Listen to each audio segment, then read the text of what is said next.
Om Namo Bhagavate Vasudevaya.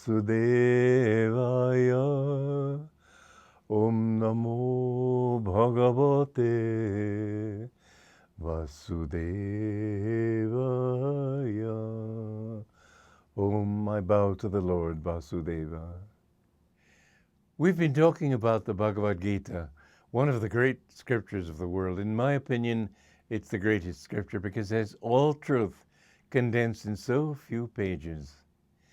And last time I was talking about the importance of the Guru. The Bhagavad Gita is a colloquy, a dialogue between Krishna, who is the divine Guru and also the representative of God, and the disciple, Arjuna. And how does the Guru represent God? I remember when I met my Guru, Paramhansa Yogananda, he asked me to give him my unconditional obedience. Well, I was desperate to be accepted. I really didn't see anything in life. I had tried so hard to improve myself, to reach perfection. I found that it was like washing a dirty shirt. You try to get a bubble that's in the shirt underwater and it just moves somewhere else. So I'd concentrate on one fault and my energy being removed from another fault, that fault would come up. And I realized I needed help. I think that that happens to everybody, but it must happen before they will seek a guru. When they realize that I need help, I can't get it on my own, then they understand the need for a guru. The guru's purpose is not just to teach you. There are some gurus who are monis, they call them in India. Moni is somebody who never speaks. How can he presume to be a guru if he never speaks? The point is, it's all, mind you, truth is one. There's nothing sectarian in true religion. And what Krishna taught, Jesus taught. What Jesus taught, Buddha taught. All truths are one. They give different emphases to the truth, depending on the needs of the times in which they're living. But in the Bible, in the Gospel of St. John, it says, to all those who received him, to them gave he power to become the sons of God. And receiving doesn't mean, most Christians think it just means, well, I believe in him. Belief has been made the essence of being a true Christian. Well, people used to believe that the world is flat. That didn't make it flat, did it? The beliefs that you hold are not necessarily true. I can believe in you, but until you've proved yourself to me through testing, I can't say that I have faith in you. And so faith comes from experience. And faith is what the Bible is really talking about. It's what Jesus was talking about. And it's what Krishna also was bringing to Arjuna and to the world. But the need for the Guru, I can say this now, I have been a disciple of Paramhansa Yogananda for nearly 61 years now. And I can say that what I have really gained from him is attuning myself to his consciousness. It's very interesting how you don't lose your individuality. When I met him and he said, will you give me your unconditional obedience? I was, as I said, desperate, but I said that I wanted to be honest. I said, what if I think you're wrong? And he said, I will never ask anything of you that God himself doesn't tell me to ask you.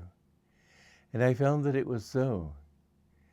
And everything that he asked me, I found that if I followed my will, I didn't get anywhere. But if I did what I was feeling from him, and that feeling, it was a very interesting play between the disciple and the guru, I could say, because he would try to force me to understand him in an inward way, in my consciousness. I remember one time I was it was a bar mitzvah. I'm not Jewish, but I was invited by this Jewish community to perform some yoga postures in front of an audience in Beverly Hills, which people, especially Jewish psychiatrists in Beverly Hills, you can more or less count on their being atheists and materialists. I hope I'm wrong, but this is the impression that I have. Anyway, this Jewish psychiatrist got me in a corner afterwards, and he started trying to prick holes in my curtain, you might say, of belief. And I finally, to convince him, told him of a few miracles I had seen that my guru had performed. And of course, all he thought was, well, I have an opening at 10 o'clock on Wednesday morning, maybe I can see this patient then. But when I saw my guru 2 or 3 days later, he used to invite me to help serve lunch to guests and then perform some yoga postures. And after the guests left, then we'd often sit and talk. And he said, by the way, when you're with atheistic people, don't talk about miracles. I said, you knew? He said, I know every thought you think. Now, far from being embarrassed by that, I was very grateful for it, because then he could correct me. And I found that again and again, if I had a wrong thought, or if it wasn't an adequate thought, or if it was a thought that was directed perhaps not quite in the best way, he would remind me of it. I remember one time somebody had told me that he had been thinking of Yogananda, and suddenly his consciousness was so changed that he couldn't even feel his body. And I thought, that's for me. And so I began trying very hard to think of Yogananda's presence. And when I saw Yogananda, he said, are you up to some mischief, Walter? I said, no, sir, it didn't seem like mischief to me. Are you sure you're not up to some kind of mischief? And then he lovingly, but he said, all right, Walter, goodbye. He was going indoors, but I understood what he meant. I shouldn't be wanting these things, wanting attunement with him for any kind of experience. But attunement with the Guru, you find your thoughts guided. I have seen again and again in my life, somebody will ask me a question, and it's very interesting because sometimes I say, well, I don't know the answer. And the moment I say I don't know, I do know. And that knowledge comes from above. That knowledge comes from when I'm relaxed and say, well, I can't, so I just offer it to him. And then suddenly there it is. I've seen him give answers to every need, every question that I have had. The attunement with the Guru, you see, the ego is the thing that we want to get out of. As long as I think, because God made this ego, it's a delusion. It's all God playing this show. But because we have created this bundle of self-definitions that we have, that I'm rich, I'm poor, I'm American, I'm Indian, I'm a man, I'm a woman, I'm old, I'm young, all the different things that we have that go to make up our personalities. I'm an artist, I'm a banker, and so on. We must get rid of that thought and realize that it's God playing this whole show through us. And the ego resists that thought. And you can never get rid of the ego just by willpower.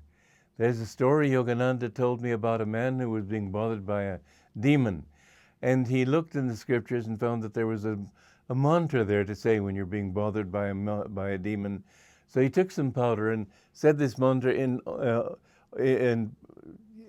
the powder, you might say, and then threw the powder on the demon. It's a story, so don't take it seriously, but the lesson is serious. And the demon laughed. He said, before you could even say your mantra into that powder, I got into the powder myself, so how could it affect me? So you see what is meant here is that the ego is already infected with the very delusions that you want to get rid of. You can't do it on your own.